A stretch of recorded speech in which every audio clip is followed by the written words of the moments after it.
आज सुनिए समकालीन हिंदी साहित्य की प्रतिष्ठित, सुपरिचित और प्रतिभाशाली लेखिका वंदना शुक्ला जी की लिखी हुई कहानी जलकुंभियाँ।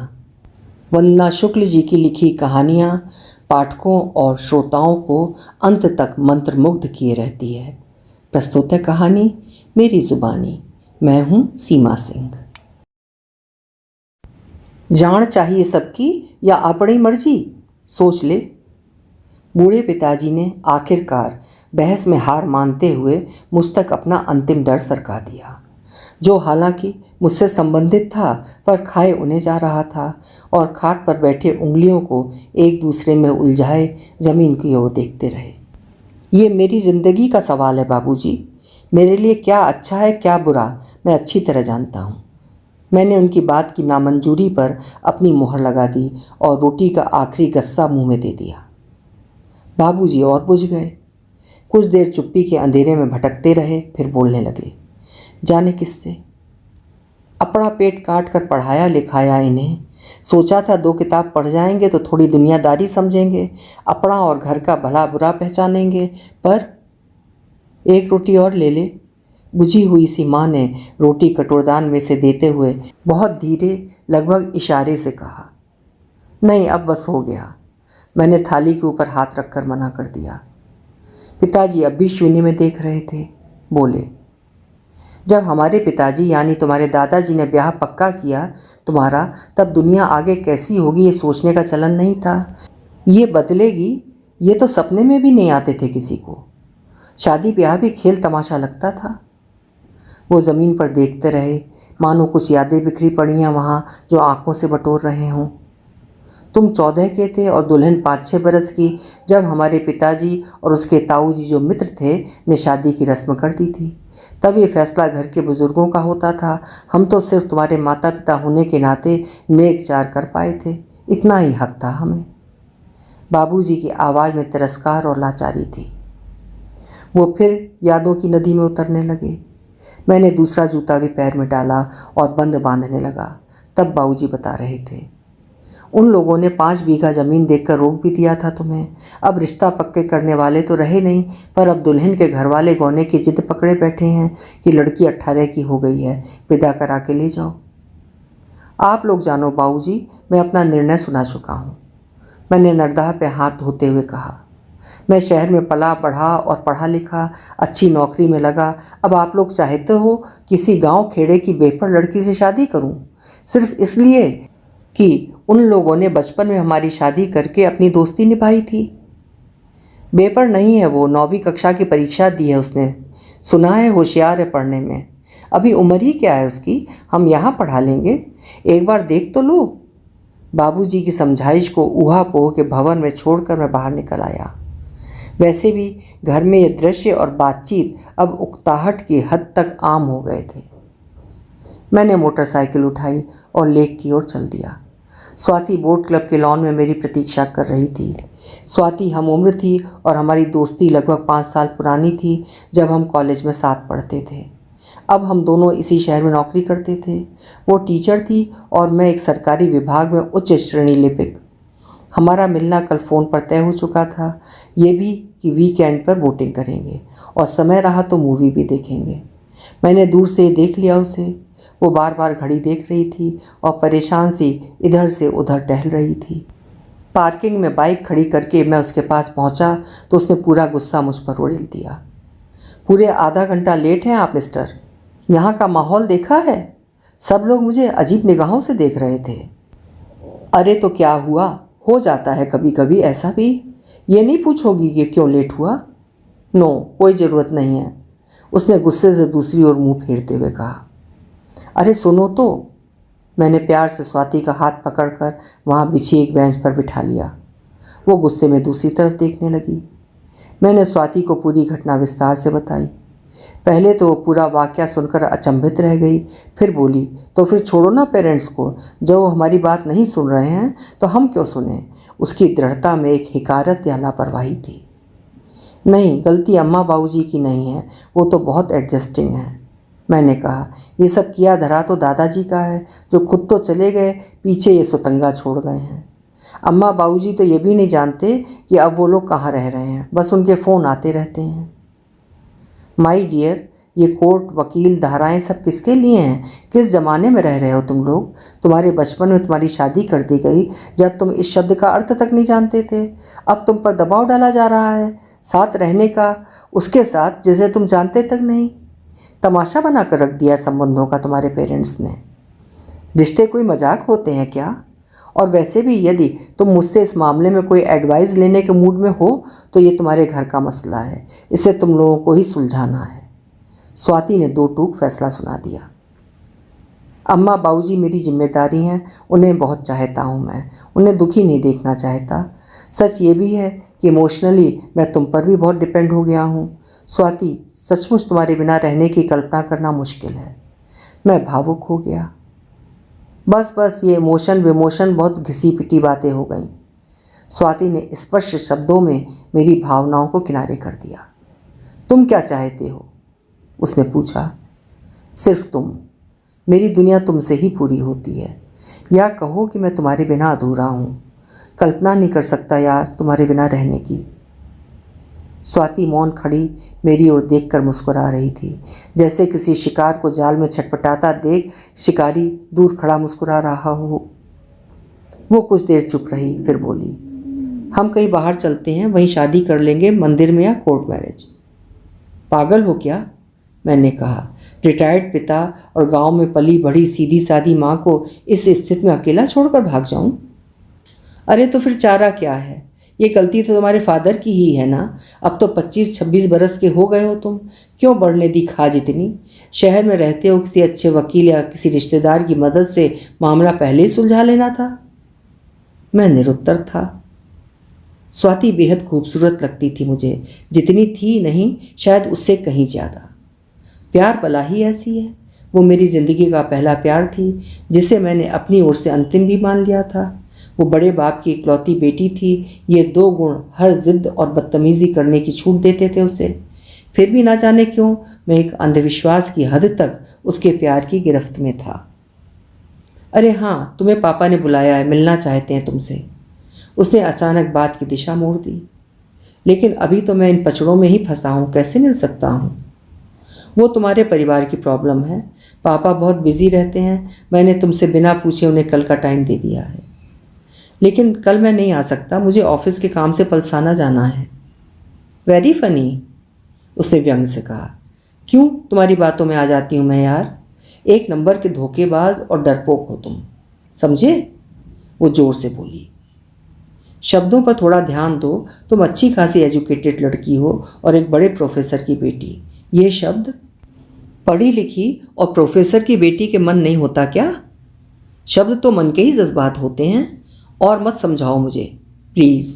मैं अपने पेरेंट्स की नहीं सुनती तो तुम्हारी क्या सुनूंगी? सारे मूड का कूड़ा कर दिया। सच, चलो अब कहीं नहीं जाना मुझे। और लिसन, यदि कल नहीं आए ना तुम घर पापा से मिलने तो आई स्वेयर मैं कभी नहीं बोलूँगी तुमसे। और वो अपनी स्कूटी उठाकर वहाँ से चली गई। मैं देखता रह गया। रात को मैंने स्वाति को फ़ोन किया पर उसने उठाया नहीं। मुझे उसकी बेहद याद आ रही थी। मैंने क्यों नाराज़ कर दिया उसे? एक अजीब त्रिशंकु की स्थिति हो गई थी मेरी। क्या करूं क्या ना करूं? इन दिनों ऑफिस में भी ज़्यादा काम था। सुबह से ऑफिस गया, शाम तक बेहद थक जाता था। फिर भी घर लौटने का मन नहीं होता था। जानता था ना कि जाते ही अम्मा शुरू हो जाएंगी। आज फिर उन्होंने फ़ोन किया था, कह रहे थे लड़के से बात करा दो। हमने कहा कि घर में नहीं है तो उनने कहा कि पानी सिर से ऊपर जा रहा है। अम्मा की मेरे जवाब की आशा को लटकता छोड़ कहकर मैं अपने कमरे में आ जाऊंगा। अम्मा मेरे पीछे पीछे आ जाएंगी और धीरे से मुंह पर पल्लू दे दरवाजे की देरी पर खड़े हो मेरे उत्तर की राह देखेंगी। मुझे चुप देखकर वो लौट जाएंगी। अम्मा और मेरे बीच तारतम्य की कोशिश से बाबूजी के चेहरे पर जो आशा की एक हल्की सी लकीर खिंच गई होगी वो अम्मा के वापस लौटते ही बुझ जाएगी। बाबूजी अम्मा मौन फिर बैठे रहेंगे, उदास और चिंतित।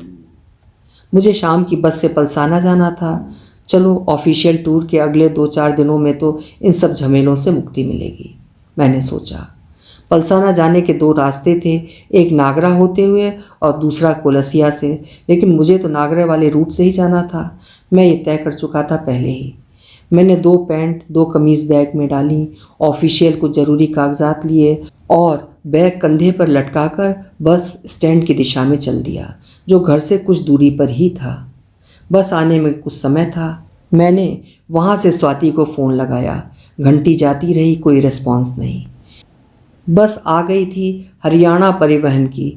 वहीं पीछे की सीट की खिड़की पर बैठ गया। कुलसिया किंवदंतियों और घटनाओं से भरा पूरा गांव था। वैसे भी छोटे मोटे जंगल से घिरा वो, सो भौगोलिक रूप से भी थोड़ा रहस्यमयी सा लगता था। छिपने भागने की सुविधाओं से परिपूर्ण। माफिया, ठेकेदार, भाई टाइप लोगों, रईस नेताओं के गुंडों की पसंदीदा शरण स्थली, जहाँ चुनावों के समय सबसे ज़्यादा चहल पहल रहती थी। चुनाव प्रचार में भाड़े के लोगों को लालच देकर बस या ट्रक में भरकर ले जाना, उन्हें मुफ्त शराब बांटना, बूथ कैप्चरिंग, फेक वोट, अपराधी को छिपाना भगाना आदि। कहा यहाँ तक जाता था कि इस गांव के कुछ बाशिंदों का यही प्रमुख पेशा है। हालांकि गांव संपन्न था। पक्के मकान, ट्रैक्टर, अनाज मंडी, दुकानें, बाजार, छोटे मोटे स्कूल आदि सुविधाएं थीं। चुनावों अथवा आसपास के इलाकों के किन्हीं सनसनीखेज प्रकरणों के दौरान इस गांव तक पहुंचने वाले कच्चे रास्ते रात दिन जीपों, बाइकों जैसे वाहनों से आबाद रहते। सड़कों पर गाहे बगाहे नीली बत्ती वाली गाड़ियां भी दौड़ती दिख जाती, अन्यथा सन्नाटे पसरे रहते। आम लोग जब तक बहुत ज़रूरी ना हो इस मार्ग से जाना नहीं चाहते थे, और रात में तो बिल्कुल भी नहीं। मैं संतुष्ट था, क्योंकि मैंने तो नागरा बाईपास से जाने वाली बस का टिकट लिया था। बस धीरे धीरे स्पीड पकड़ रही थी और अब मैं सभी यात्रियों की तरह हिचकोले खाती बस में बैठा था। नींद की खुमारी चढ़ती जा रही थी। बस की बत्तियां भी बंद कर दी गई थीं। रात और जाड़ा बढ़ रहा था। खिड़कियों पर शीशे चढ़ा दिए गए थे। अचानक बस एक हल्के से झटके के साथ रुक गई। कंडक्टर कह रहा था, नागरा जाने वाले लोग यहीं पुलिया पर उतर जाओ भाया, बस कुलसिया से होती हुई पलसाना जाएगी। आगे पेड़ के ठूंठ सड़क पर टूटे पड़े हैं, इसलिए वहाँ की सड़क बंद हो गई है। मारे डर के मेरी घिघी बंद गई। स्वाति सही तो कहती है कि मैं बहुत डरपोक हूँ। उस रास्ते की सुनी सुनाई कई घटनाएं उलट पुलट कर आकर डराने लगीं। अब तो इतनी दूर निकल आए थे कि वापस जाने का भी नहीं सोचा जा सकता था। बस कुछ सवारियों को उतार फिर चल दी। जंगल शुरू हो गया था। झींगरों और सियारों की मिलीजुली आवाज़ें उस काले सन्नाटे को और गाढ़ा बना रही थीं। घनघोर अंधेरों के बीच में कहीं जुगनू की कमज़ोर सी रोशनी दिपदिपाती और वहीं दम तोड़ देती। सड़क के आसपास उकताई से खड़े बिजली के खंभों पर ट्यूबलाइट की मरियल रोशनी में बस के आगे से एक आध जंगली चूहा दौड़ता दिख जाता। सांस साध कर चुपचाप बैठे रहने के अलावा कोई चारा नहीं था। लेकिन मैं क्यों डर रहा हूँ? मैं अकेला तो नहीं बस में, और ये ड्राइवर कंडक्टर तो इसी रूट पर चलते हैं। मैंने सुना है कि ये लोग भी हथियार रखकर चलते हैं, बस में तमाम इंतज़ामों से लैस। वैसे लोग कहते हैं कि इन आतताइयों के भी पक्के उसूल होते हैं, जैसे ये छेड़खानी, लूटपाट, चोरी चकारी जैसे टुच्चे काम नहीं करते हैं। हाँ, किसी से दुश्मनी हो और किसी को उठाने की सुपारी उपारी ले रखी हो या फिरौती का मामला हो, तभी बस रोकते हैं। कभी कभी शक में भी रोक लेते हैं और फिर हल्की सी तलाशी के बाद जाने देते हैं। हजारों दहलाने वाली घटनाएं सुनी हैं, लेकिन आज तक किसी महिला के साथ दुर्व्यवहार की घटना नहीं सुनी। भय और विवशता के बीच भी उन दुराचारियों की इस सिद्धांतवादिता को सलाम करने का मन हुआ। फिर अविलंब ही इस दोगले मन को फटकारा मैंने। वैसे इस बस में तो सब लोग सीधे साधे और शरीफी लग रहे हैं। मैंने एक निगाह बस के यात्रियों पर फेर ली। खुद को राहत देने के लिए ज़रूरी लगा मुझे। अचानक स्वाति की याद आई। काश वो भी साथ होती तो खूब गप्पे करते हुए यात्रा करते, कितना मज़ा आता। उसे नींद आती तो मेरे कंधे पर सिर टिकाकर सो जाती। मैं उसके गालों को हौले से थपथपाता, निदियाए यात्रियों और अंधेरे का फ़ायदा उठा शायद उसे चूम भी लेता। अचानक उसकी खिलखिलाहट रजनीगंधा के सफ़ेद फूलों सी मेरे इर्द गिर्द बिखर गई। मैं मुस्कुराने लगा। मैंने उसे फिर फ़ोन लगाया। घंटी जाती रही। हार कर फ़ोन को जैकेट की जेब में रख लिया। शॉल सिर तक ओढ़ ली। मारे ठंड के पैर सीट पर सिकोड़ कर बैठ गया। अंधेरे गाढ़े होने के साथ ही मेरी धड़कनों की तेज होती रफ्तार मैं खुद सुन पा रहा था, हालांकि ऐसा होना मैं कतई नहीं चाहता था। रात के साथ जाड़ा भी बढ़ रहा था। मैं गुड़ी मुड़ी सा बना बस की बंद खिड़की के धुंधले कांच से बाहर देखने लगा। बस के बाहर प्रकृति के खेल चल रहे थे।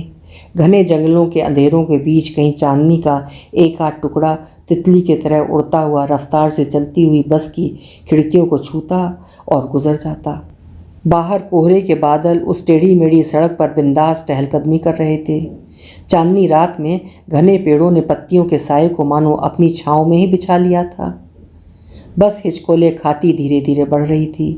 कंडक्टर भी महिला सीट पर सिकुड़ा सा बैठा ऊँघ रहा था।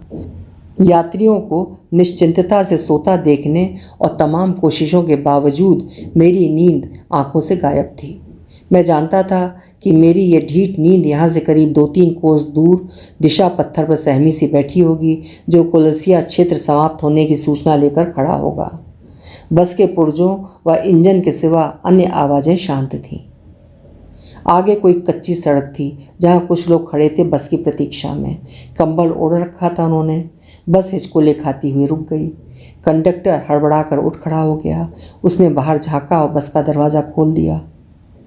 कुलसिया पुलिया पर उतरने वाले लोग खड़े हो जाओ भाया, यहाँ बस ज़्यादा देर न रुकेगी, उसने यात्रियों को चेताया। शायद वो नींद में भूल गया था कि बस नागरा से होकर जाने वाली थी, इसलिए इसमें कुलसिया के यात्री नहीं बैठे हैं। बस में अब भी कोई हलचल नहीं थी। ज़्यादातर लोग नींद में थे। किसी को नहीं उतरना था उस पुलिया पर। मैंने कंधे तक खिसकाई शॉल को फिर से माथे तक ओढ़ लिया। मुझे सर्दी लग रही थी। आओ भाई जी, कंडक्टर ने जम्हाई लेते हुए कहा और बस के दरवाजे के एक साइड में खड़ा हो गया। 3-4 हट्टे कट्टे लगभग 6 फीटे लोग जो कंबल ओढ़े पुलिया पर खड़े थे बस में घुसे। उनमें से 2 आदमियों के कंधे पर बंदूकें थीं और एक जो कुछ ज़्यादा उम्रदार और रौपीला लग रहा था और शायद मुखिया था, उसके हाथ में एक लट्ठ था। सिर पर पगड़ी व चेहरे पर कपड़े बंधे हुए थे। सिर्फ आंखें दिखाई दे रही थीं उनकी। अजीत सिंह कौन है भाया? चुपचाप मारे संग गड्डी से उतर जाओ। बस में सन्नाटा तन गया था। वे लोग मेरा नाम ले रहे थे। मेरी धड़कन जो अभी तक बढ़ी हुई थी जैसे अपने हौसले खो रही थी और बंद होने को थी। मैं और सिकुड़ गया। ठीक है ओ भाया, ड्राइवर इंजन बंद कर दे मोटर का, हम तलाशी लेंगे। कहने की देर थी कि बस का घड़घड़ाना रुक गया। मेरे पास ऑफिस के कागजात थे जिनमें मेरा नाम पता मैं फ़ोटो के रखा हुआ था। मैंने डरते हुए उन कंधों की ओर देखा जिन पर गुस्सैल बंदूकें टंगी हुई थीं और जो कुछ हाथ की दूरी पर ही थे। कंडक्टर की घिघी बंधी हुई थी। वो फटी फटी आंखों से सारे दृश्य देख रहा था। भाया, थारे सब सवारियां से हाथ जोड़ के विनती करा हाँ, जो अजीत सिंह हो अनके सागे उतर जाएं। बस ने तड़के पहुंचना से पलसाना। अबे चुप भूतनी के, तलाशी लेने दे हमने। परे हट, उसमें से एक आदमी ने कंडक्टर को लगभग धकेलते हुए कहा। सब खड़े हो जाओ रे, फुर्ती करो बे, उन्होंने कहा। सवारियां धीरे धीरे खड़ी होने लगीं। सबके चेहरों पर मौत की छाया दिख रही थी। मैं हूँ अजीत सिंह, मैंने उठकर कहा। मरता क्या ना करता। मेरे पैर और आवाज़ कांप रहे थे। अन्य सवारियों ने राहत की सांस ली। कुछ पल वो तीनों मेरी ओर घूरते रहे। हम बे कढ़ा बाहर ने भाया, कहकर वो तीनों संतुष्ट भाव से बस के नीचे उतर गए, जैसे ये बहुत सामान्य सी घटना हो। अब अपना सामान ले चुपचाप उतर आने के अलावा कोई चारा नहीं था मेरे पास। अपहरण का नाम सुना तो खूब था, पर देखा आज ही था। इत्तेफाकन अपहरण मेरा ही हो रहा था। बस में बैठे यात्री डरे हुए मेरी ओर ऐसे देख रहे थे जैसे बलि के लिए किसी बकरे को ले जाया जा रहा हो। बस के नीचे उतरकर उन अपहरणकर्ताओं ने मुझे उस जीप में बैठने को कहा जो जंगल के किनारे अंधेरे में खड़ी हुई थी। मैं जाती हुई बस की धुंधलाई सी बत्तियों और धूल के बीच में खड़ा था। अपना बैग में कंधे पर टांग जीप की बैक सीट पर बैठ गया। उनमें से एक आदमी जीप ड्राइव करने लगा और 2 जिनके कंधे पर बंदूकें टंगी हुई थीं मेरे आसपास बैठ गए। मैं बीच में बुरी तरह डरा और सिकड़ा हुआ सा बैठा था। जीप में गहन चुप्पी के बावजूद सन्नाटों का शोर भयाक्रांत कर रहा था। तभी न जाने क्या हुआ, मुझे लगा कि उनमें से एक ने मेरे चेहरे पर जोर से कोई कपड़ा भींच दिया है। इतना कि मेरी सांस रुकने लगी है, मुझे खांसी आ रही थी, गला रुंध रहा था, बस इतना याद है। जब मुझे होश आया तो मैं एक अंधेरी सी कोठरी में खाट पर लेटा था। मेरा सिर बुरी तरह भन्ना रहा था। कुछ वक्त लगा मुझे याद करने में बस की घटना, लेकिन अब भी मैं नहीं जानता था कि मुझे यहाँ क्यों लाया गया है। पूरी बस में मेरा नाम ही क्यों लिया गया है। मैं ना तो इनमें से किसी को जानता हूँ और ना मेरी किसी से दुश्मनी ही है।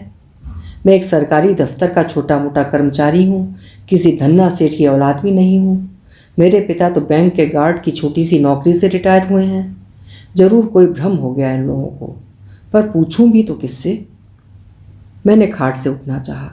कमरे की एकमात्र उस छोटी खिड़की जो खुली थी के पास खड़े होकर देखना चाहा कि कोई दिखे तो पूछूं कि ये कौन सी जगह है और मुझे यहाँ किस मकसद से लाया गया है।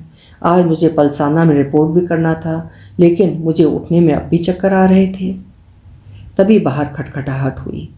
दरवाज़ा खुला और एक आदमी जिसकी तलवार कट मूछें उसके कान को छू रही थीं और उसने धोती कुर्ता और पगड़ी पहनी हुई थी, कांच के गिलास में लाल रंग का शरबत लेकर कमरे के भीतर घुसा। ले या पी, उसने आदेश दिया। मेरा गला वैसे भी प्यास से तड़क रहा था। मैंने वो शरबत पी लिया। शरबत पीते ही मुझ पर ज़बरदस्त नशा छा गया। उसके बाद स्थिति ऐसी हो गई कि मुझे दिख रहा था सब होते हुए, लेकिन मैं कुछ कर नहीं पा रहा था। मेरे अपने शरीर पर ही मेरा नियंत्रण नहीं था। कुछ देर बाद जब नशा थोड़ा कम हुआ तो मैं 8-10 लोगों को, जिनमें कुछ बंदूकधारी भी थे, से घिरा हुआ एक छोटे से मंडप में बैठा था। मेरी बगल में एक सिकड़ी सी दुबली पतली लड़की घूंघट काढ़ के बैठी हुई थी। मेरी हथेली के ऊपर उसकी हथेली रखी हुई थी और पंडित मंत्रोच्चार कर रहा था। माजरा समझ मेरे होश उड़ गए। मेरा ब्याह हो चुका था उस लड़की के साथ। मुझे और लड़की को फिर उसी कमरे में ले जाकर बंद कर दिया गया। मैं रो रहा था, सचमुच रो रहा था। मैंने जेब टटोली अपनी, मेरा मोबाइल गायब था। मैं और ज़ोर ज़ोर से रोने लगा। लड़की मेरी ओर डरी डरी सी देख रही थी। लड़की भी रोने लगी। ना रो जी थे, घनाई बुरा लग रहा है जी माने, मारे भाई थारे सागे आइया बर्ताव कर रहे थे मरे माफ़ी दे दो जी, वो गिड़गिड़ा रही थी। मैं थका हुआ था सो खाट पर लेट गया और मैंने दीवार की ओर करवट ले ली। मेरा सर अब भी भन्ना रहा था। रात गहरा गई थी। मेरे हाथ पैरों में भयानक दर्द हो रहा था। तुम जाओ मेरे सामने से, मुझे अकेला रहने दो, मैंने उसके ओर बिना देखे चीख कर कहा। लड़की काँप सी गई और ज़मीन पर उकड़ू अपने घुटनों के ऊपर से टिका कर बैठ गई। कुछ देर में आंखें बंद किए पड़ा रहा। मैंने फिर करवट बदली। मैं बैठ गया और पास में रखे कांच के गिलास से पानी पीने लगा। लड़की डरकर खिड़की के बगल में खड़ी हो मेरी ओर देख रही थी। उसका काजल बहकर गालों तक आ गया था। बाल बिखर गए थे और उसकी आंखों में करुणा और भय था। वो बार बार अपना गिरता हुआ पल्लू संभाल रही थी। पानी पीकर मैं फिर लेट गया और मैंने अपनी कोहनी से माथा ढक लिया। सर दाब दूँ जी थारा, उसने धीरे से पूछा।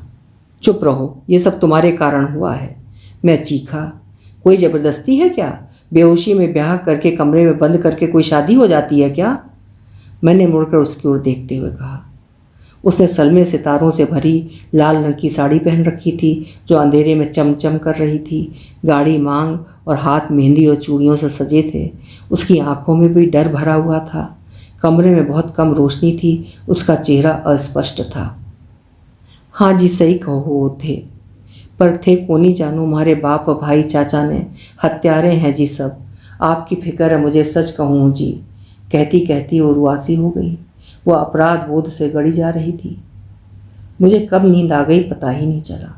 सुबह आँख खुली तो देखा लड़की ज़मीन पर सो रही थी। उसका पल्लू सरक गया था माथे से। उसकी साड़ी घुटनों तक चढ़ गई थी। चेहरे पर बाल बिखरे हुए थे और उसके गोरे और भरे हुए गालों पर सूखे हुए आंसुओं की लकीर थी। वो बेहद मासूम लग रही थी। कैसी विवशता है। मुझे फिर रोना आने लगा। मैंने खाट से खड़े होकर बाहर का दरवाज़ा खोलना चाहा, लेकिन वो बाहर से बंद था। आज मुझे पलसाना पहुंचना था। मोबाइल भी इन जालिमों ने निकाल लिया है जेब से कि किसी को फ़ोन ना कर सकूं। मीटिंग के कागजात मेरे पास हैं, अब क्या करूं? ए लड़की उठ, मैंने ज़ोर से लड़की से कहा। वो हड़बड़ा कर उठ गई। बोला अपने बाप भाई कौन है उन्हें, मुझे बाथरूम जाना है। वो खिड़की खोलकर खड़ी हो गई और वहीं से उसने आवाज़ दी, ओ रविंदर भाया, आणे फेरने जाना है, ठाणे बुलावे हैं। एक दो बार आवाज़ देने के बाद दरवाज़ा खुल गया। जब तक मैं उस आदमी के साथ जो मेरे साथ पहरेदार बनकर गया था फ्रेश होकर वापस आया, लड़की के दोनों चाचा, पिता और भाई वहाँ खाट पर बैठे थे। थारा ब्याह हो चुका है, अब थे दोनों पति पत्नी हो, फोटो भी काट ली है हमने, उनमें से एक ने कहा। उसकी आवाज़ रौबीली और धमकी भरी थी। आज हम मुरिया की विदा करा रहे हैं और ये ले अपना मोबाइल, और ये नया मोबाइल भी दे रहे हैं थाने, इसमें सिम डाल लियो, उन लोगों ने कहा। पर मैंने कोई खास ध्यान नहीं दिया और मुंह फिरे दूसरी तरफ देखता रहा। ले या थारे घड़ी को दे दियो, आदमी ने जो शायद उसका बाप था लड़की को मोबाइल देते हुए कहा। लड़की ने सहमते हुए मोबाइल ले लिया। सब कुछ इतना अजीब और जल्दी जल्दी घट रहा था कि समझ में नहीं आ रहा था कि क्या हो रहा है। वो लोग हमें जीप में बैठाकर बस अड्डे तक ले गए। जाने के पहले कुछ औरतें जीप तक आईं लड़की को विदा करने। घूंघट में से उनके सिसकियों की आवाज़ें सुनाई दे रही थीं। वो बहुत धीरे धीरे कुछ बोल रही थी लड़की के कान में। बस बस हो गया, चाल भाई बैठ मुरिया, फुर्ती कर। थे भी बैठो कुंवर सा, उन्होंने मुझसे कहा और लड़की के बगल में बैठा दिया। लड़की सिकुड़ी गठरी बनी बैठी थी। वही 3 लोग जो मुझे बस में से उतार कर लाए थे उसी जीप में बैठाकर बस अड्डे तक ले गए। बंदूकें अब भी उनके कंधे पर लटकी हुई थीं। बस अड्डे पर बस खड़ी हुई थी। ड्राइवर और कंडक्टर ने उनमें से एक के पैर छुए। जियादे रात हो जावे तो इन्हाने ठेठ तक पहुंचा दियो रे। हुकुम हुजूर, कहकर बस वाले ने बड़े आदर से हमें आगे की सीट पर बैठा दिया। चाल चाल अब सवारियां का बाट मना तक, चाल चाल अब सवारियां का बाट मना तक। उस अंधेड़, लंबे चौड़े व बड़ी मूछे वाले आदमी ने मरियल बस ड्राइवर को आदेश दिया, जिसकी पगड़ी से लेकर जूतियों तक रौब झरझर झरकर झड़ रहा था, और बस घरघराती हुई चल दी। लड़की का नाम मुरिया था। अब मैं और मुरिया बस में अगल बगल बैठे थे।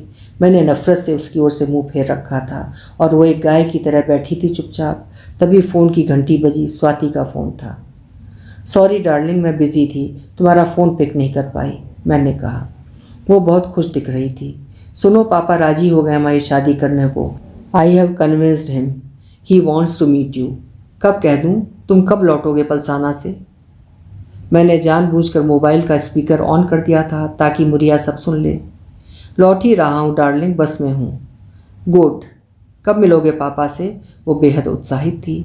परसों शाम को, फिर हम दोनों इसी खुशी को सेलिब्रेट करेंगे, फिल्म देखने चलेंगे, मैंने कहा और बिना उत्तर की प्रतीक्षा किए फ़ोन बंद कर दिया। लड़की बुद्ध बनी बैठी थी और खिड़की के बाहर देख रही थी। इसके घर वालों ने अपने मन की पूरी कर ली और अम्मा बाबूजी अपने भय से बरी हो गए।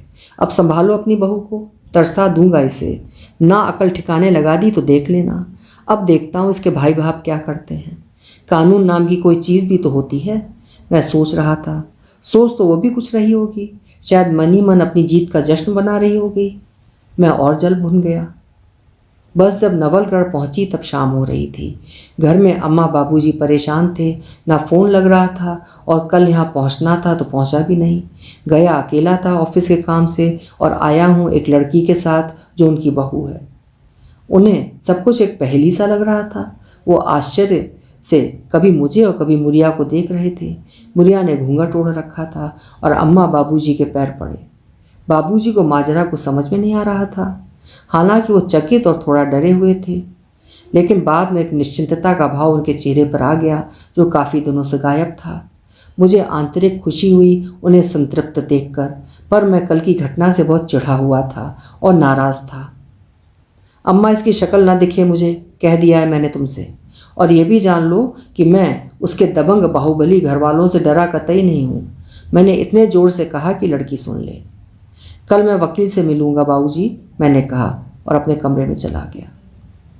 मेरे कमरे की खिड़की आंगन में खुलती थी, जहाँ धूप में अम्मा ज़मीन पर दरी बिछाकर गेहूँ पीनने या बुनाई सिलाई जैसे काम करके और बाबूजी खटिया पर बैठे अखबार या कोई किताब वगैरह पढ़कर अपनी दोपहर काटा करते थे। इन जाड़ों के दिनों में मैं जब खिड़की खोल लेता तो धूप का एक टुकड़ा खिड़की में से होता हुआ मेरे कमरे तक भी सरक आता, और ज़्यादा जाड़े में कभी कभी मैं उस धूप के टुकड़े के भीतर अपनी कुर्सी डालकर कुछ पढ़ता लिखता या शेव बनाने जैसे काम करता रहता। उस लड़की यानी मुरिया को इस घर में आए तीसरा दिन था। आंगन भर में सुबह की धूप फैलने लगी थी। अम्मा एक पीढ़े पर बैठी थी, बाबूजी रोज की तरह घटिया पर और लड़की चटाई पर बैठी मटर छील रही थी। उसका माथा हमेशा की तरह पल्लू से ढका हुआ था। ये पारिवारिक दृश्य मेरी जिंदगी के कुछ बहुत असोचे, विशिष्ट और मौलिक दृश्यों में से एक था। अम्मा बाबूजी उस लड़की से बतिया रहे थे। के नाम है री छोरी थारा? अम्मा पूछ रही थी। मोरनी नाम तो स्कूल का छे जी, पर घर में तो मुरिया कहे हैं। लड़की ने आंखें नीचे के ही जवाब दिया। स्कूल जाती थी गांव में? बाबूजी ने अगला प्रश्न किया। नहीं, 10वीं के बाद स्कूल कोनी है जी गांव में, शहर में जाना पड़े है। बापूजी ने 8वीं के बाद स्कूल छुड़वा दिया था, नवी प्राइवेट किया है जी, उसने मटर छीलते हुए कहा। उसकी आवाज़ धीमी थी। मैंने चिढ़कर खिड़की बंद कर दी। आवाज़ें आनी भी बंद हो गईं, या शायद वो लोग चुप हो गए थे। मुरिया अम्मा के पास ही सोती थी और जब मैं सुबह सोकर उठता तो दौड़ दौड़ कर काम कर रही होती। उस दिन अम्मा मुझे खाना मेरे कमरे में देने आईं। ठेठ देसी खाना स्वादिष्ट और शहूर से परोसा गया। अम्मा जब मेरे खा चुकने के बाद जूठी थाली मेरे कमरे में लेने आईं तो उन्होंने बताया कि रात में सोने से पहले उसने पैर दाबे। अम्मा ने मना किया तो बोली, माँ बोली कि सास ससुरा की सेवा करिए तो कोई शिकायत को नहीं मिले। ये कहकर अम्मा मुंह पर पल्लू रखकर हंसने लगी। मैंने अम्मा से कहा, उसकी बात मुझसे नहीं की जाएगी इस घर में, समझी तुम? अम्मा घबरा गईं और अपने काम में लग गईं। लेकिन मैंने ये महसूस किया कि अम्मा बाबूजी को मैंने ना जाने कितने वर्षों बाद इतना खुश और संतुष्ट देखा था। इसका मतलब अम्मा बाबूजी भी इस षड्यंत्र में शामिल थे। मेरे दिमाग में एक नया कीड़ा पैदा हो गया था। सिर में थोड़ी भन्नाहट थी, सो आज भी ऑफिस के सिवा कहीं आ जा नहीं पाया। मैं शराब नहीं पीता, पर उस दिन का नशा मेरे सिर में अभी तक बिंधा हुआ था। मुरिया को इस घर में आए 5 दिन हो चुके थे। मैंने अभी इस घटना का जिक्र किसी से नहीं किया था, ना अम्मा बाबूजी से। 1-2 अच्छे वकीलों के पते जरूर लिए थे मैंने दोस्तों से। मेरी तमाम योजनाओं से मुरिया अनभिज्ञ थी। बस माथे तक घूंघट ओढ़े रहती और काम काज ऐसे तल्लीनता से करती मानो वो यहाँ काम करने ही आई हो और बरसों से रह रही हो। अम्मा के पास सोने में उसे कोई आपत्ति नहीं थी। वो इतनी थक जाती काम से कि रात में अम्मा की बगल की खाट पर लेटते ही सो जाती और सुबह तड़के ही सबके उठने से पहले काम में लग जाती। घर के उस बड़े और पक्के आंगन में पहले जहाँ बीही और नीम के झाड़ की सूखी पत्तियाँ आंगन भर में उड़ती रहती, अनुपयोगी सामान और कूड़े के ढेर के कोनों में टिके रहते, वो हिस्से अब बिल्कुल साफ दिखाई देने लगे। घर एक अलग सा चमकता हुआ दिखता। मुझे वो साफ सुथरा आंगन, चमकता हुआ घर जैसे मुँह चिढ़ाते, मेरी हंसी उड़ाते। मैं मौका ढूंढता अपना रोष उड़ेलने का। जरा कहीं वो मुझे दिख जाती, मैं अम्मा पर चिल्लाता, अम्मा कहा था ना तुमसे, जब मैं घर में आया करूँ इसकी सूरत नहीं दिखनी चाहिए मुझे। अम्मा सहम जाती। जा बीनड़ी, भीतर ने जा, कहकर वो उदास वो अपना काम करने लगती। मुरिया खुद भी मुझसे बेहद डरी और दूर रहती थी। मुझे देखते ही वो या तो कमरे या रसोई में घुस जाती या घूंघट को अपने पूरे चेहरे तक खींच लेती। अब मैं घर में कम ही रहता, जितना भी रहता ज़्यादातर अपने कमरे में। अम्मा मुझे वहीं खाना दे जाती। मुरिया चंचल थी, उसकी आवाज़ घर भर में बिछी सी रहती। उसकी हंसी की खनक खिड़की से होते मेरे कमरे तक आती। पीछे पीछे अम्मा बाबूजी की हंसी भी गूंज जाती अक्सर। मैं टीवी का वॉल्यूम बढ़ा देता। हंसी, आवाज़ें, चुहल बातें सब ढक जाती। मैं सोचता, आखिर कोई लड़की अनजान लोगों के बीच आकर और जिसका पति उससे इतनी नफरत करता हो, कैसे इतनी खुश रह सकती है।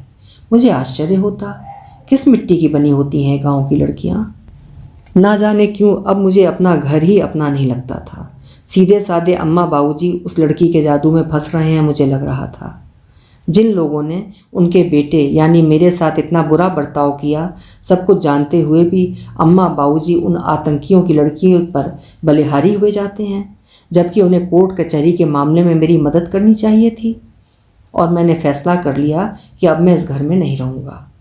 मेरे भीतर एक अजीब सी बदले की भावना आ गई थी, न सिर्फ लड़की और उसके घर वालों बल्कि अम्मा बाबूजी के प्रति भी। और मैंने किसी को बताए बिना ऑफिस के बगल में एक भाड़े के कमरे की बात पक्की कर ली। अगले हफ्ते तक मकान मालिक उसकी सफाई वगैरह करवा देगा और मैं उसमें शिफ्ट कर लूँगा। वो छुट्टी का दिन था। कल वकील का अपॉइंटमेंट भी था। मैं अपने कमरे में पेपर्स तैयार कर रहा था। आज घर में शांति थी। उसकी आवाज़ सुनाई नहीं दे रही थी। माँ और वो कहीं बाहर गए होंगे, मैं सोच रहा था। सोचना न चाहते हुए भी सोच रहा था। जिससे मैं दुनिया में सबसे ज़्यादा चिढ़ता था, नफ़रत करता था, जिसकी खिड़की से आती आवाज़ें मैं बर्दाश्त नहीं कर पाता था और ज़ोर से खिड़कियाँ बंद कर लेता था, आज उसकी खामोशी मुझे बेचैन कर रही थी। क्या मुझे उस खिलखिलाहट और चबड़ चबड़ सुनने की आदत हो रही थी? मैं कोफ्त से भर गया। कुछ देर में उस चुप्पी का रहस्य अम्मा ने खोल ही दिया जब अम्मा मुझे खाना देने आई कमरे में।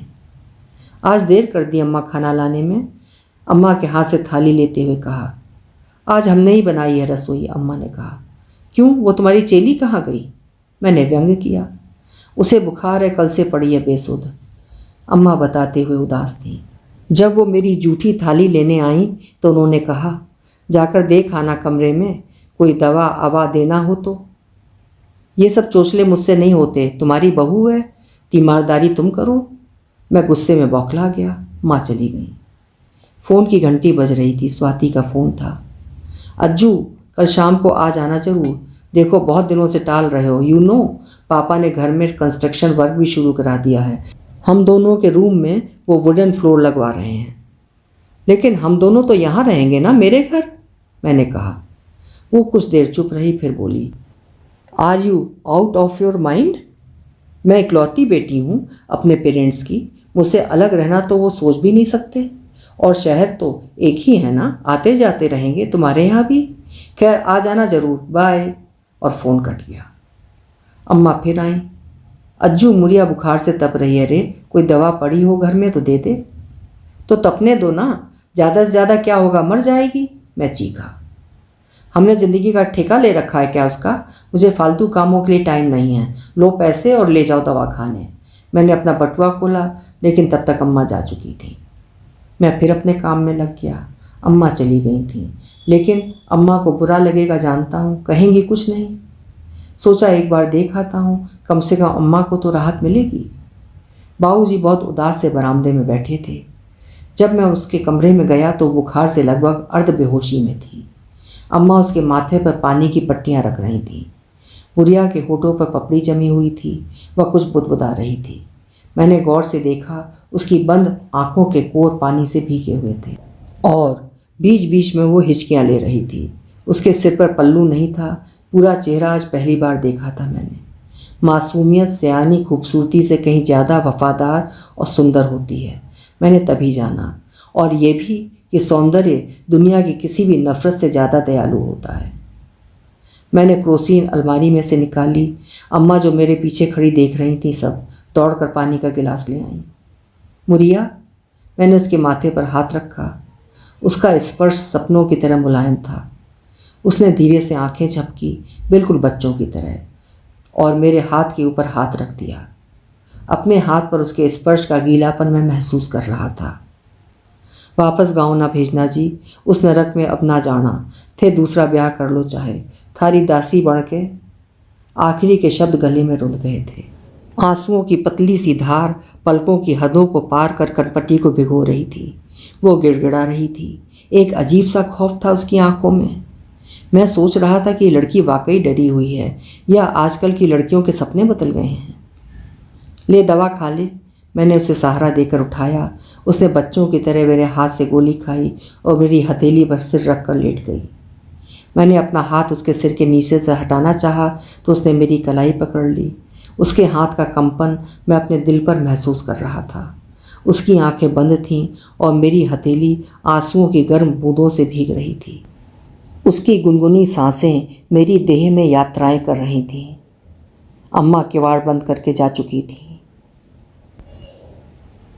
अभी आप सुन रहे थे वंदना शुक्ल जी की लिखी हुई एक बेहद खूबसूरत कहानी, जलकुंभियाँ।